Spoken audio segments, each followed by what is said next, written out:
역사를 어떻게 연구하고 서술해야 할까요? 세상을 어떻게 바라보고 바꿔나가야 할까요? 두 가지 질문은 다를까요? 같을까요? 다르다면 어떤 부분이 다르고 같다면 어떤 부분이 같을까요? 그 답을 찾기 위해 오늘은 어떤 20대 청년의 이야기를 해볼까 합니다. 구독과 좋아요 부탁드리겠습니다. 알림 설정도 해주시면 정말 감사하겠습니다. 잠시 다른 지역에서 살다가 고향으로 돌아온 청년은 본격적으로 자신의 뜻을 펼치고자 했습니다. 또래 청년들이 모여있는 청년단체에 가입을 해서 친목을 다지고 다양한 사람들을 만나면서 세상 돌아가는 눈도 키웠죠. 그는 단체에 가입하는 걸로 만족하지 않았고 스스로 학교를 세워 학생들을 가르치기도 했습니다. 그는 자신과 나이대가 비슷한 또래 학생들과 자주 교류했고 스승이자 형의 마음으로 학생들을 대했습니다. 20대의 청년은 사람들에게 도움을 주는 걸 좋아하는 열정적인 사람이었습니다. 청년은 자신의 꿈을 세상에 드러내고 싶어 했습니다. 문제가 있다면 자신의 꿈이 구체적으로 무엇인지는 잘 알지 못했다는 것이죠. 젊은 것 빼곤 내세울 거 없는 한 사람의 청년이 어떻게 혼자서 자신의 꿈을 스스로 구체화시킬 수 있을까요? 꿈은 구체적인 목표를 가지고 있더라도 그것을 이루어낸다는 것은 어렵습니다. 하물며 구체적인 목표가 없는 막연한 꿈은 오죽할까요? 그저 하고 싶은 걸 해야겠다고 마음을 먹은들 목표가 확실히 정해지지 않으면 꿈은커녕 내가 앞으로 어떻게 살아야 할지도 잘 모르게 됩니다. 자신의 꿈도 꿈이지만 현실적으로 고려해야 할 게 많기 때문이죠. 혹시라도 집이 가난해서 부모님이 내 꿈을 지지하지 않으면 어떡하죠? 부모님이 사고를 당해서 병원비가 많이 필요하게 되면 어떡하죠? 미래가 어떻게 될지는 아무도 모릅니다. 만약 어떤 미래가 와도 거기에 대비할 수 있을 만큼 집안이 안정적이라고 가정해봅시다. 그래도 고려해야 할 건 또 있습니다.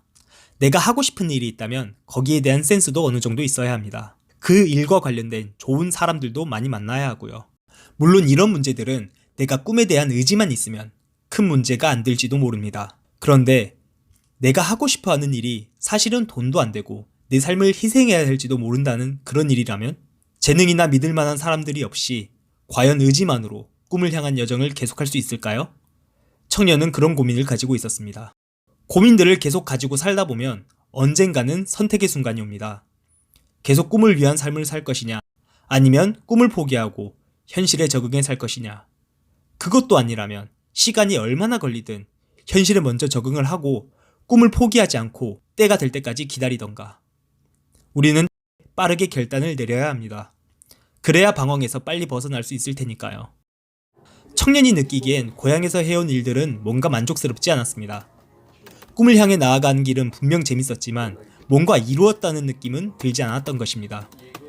그가 진지하게 말하는 세상 이야기에 주위 사람들 대다수는 공감하고 잘 들어주었습니다. 하지만 청년은 거기에 만족하지 않고 더 나아가야 한다고 생각했습니다.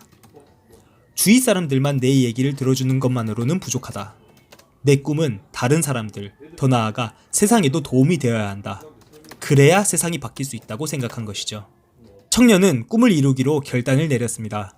때마침 자신이 교류했던 청년들을 통해 사회주의를 만날 수 있었던 그는 이내 사회주의에 빠졌습니다. 가진 것 하나 없고 핍박받는 사람들을 수도 없이 본 청년은 자본주의 세상 속에 편승해 그들을 괴롭히는 사람들에 대항해야 한다고 생각했습니다. 그래서 그는 사회주의 성향을 가진 사회단체를 조직하는 데 앞장섰습니다. 그 덕분이었을까요? 청년은 사회단체를 세운 지 얼마 되지 않아 서울에 있는 전국적인 노동단체에 들어가 핵심 간부가 되었습니다. 청년의 이름은 권오설, 그의 나이 만 24살이었습니다. 지금까지 권오설의 삶을 이야기했던 지금 이 청년도 역시 꿈을 이루기로 결단을 내렸습니다. 그는 역사 연구를 계속하기로 마음먹었고 대학원에 진학해 본격적으로 역사 연구 방법을 배웠습니다. 그는 석사 논문을 쓰기 위해 많은 공부를 했고 지도 교수님의 추천으로 안동의 공산주의자 권오설을 알게 되었습니다. 그는 권오설을 공부하면서 점차 그의 삶에 빠져들었습니다. 비록 권오설과의 첫 만남은 논문 주제를 확정지어야겠다는 의무감 속에서 이루어졌지만 권오설에 대해 공부할수록 청년은 묘한 동질감을 느꼈습니다. 논문을 완성한 후 찬찬히 논문을 살펴보던 그는 권오설 또한 요즘도 어디서나 볼 수 있는 열정 넘치는 20대 청년일 뿐이라는 생각이 들었습니다. 역사학을 공부하는 청년 또한 흔한 20대 청년이었고 삶의 방향도 그와 비슷했습니다. 내 자신의 미래가 어떻게 될지 모르겠지만 결국 꿈을 이루고 싶다. 그런 생각이 들자 권호설의 역사가 비로소 그에게 가까이 다가왔습니다. 나는 어떤 삶을 살아가야 하나 고민하는 모습은 100년의 시간을 초월해 두 청년 모두에게 드러나고 있었습니다. 그리고 두 청년의 결론은 같았습니다. 일단 내가 하고 싶은 일, 즉 꿈을 이루기 위해서 노력을 해보자 였습니다. 하지만 두 청년의 꿈은 달랐습니다. 권호설이 바라보는 꿈의 방향은 집단을 향했습니다.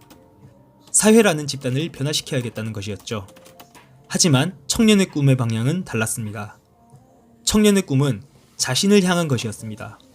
역사학을 공부해서 역사를 바라보고 그를 통해 먼저 자신을 갖고 나가겠다고 생각한 것입니다. 저 이힐이라는 청년의 꿈은 현재 진행형입니다. 반면 권호설의 꿈은 이미 약 100년 전에 결론이 났습니다. 그렇다면 권호설의 꿈을 향한 여정은 어떻게 진행되었을까요? 그 내용은 다음 영상에서 다루도록 하겠습니다.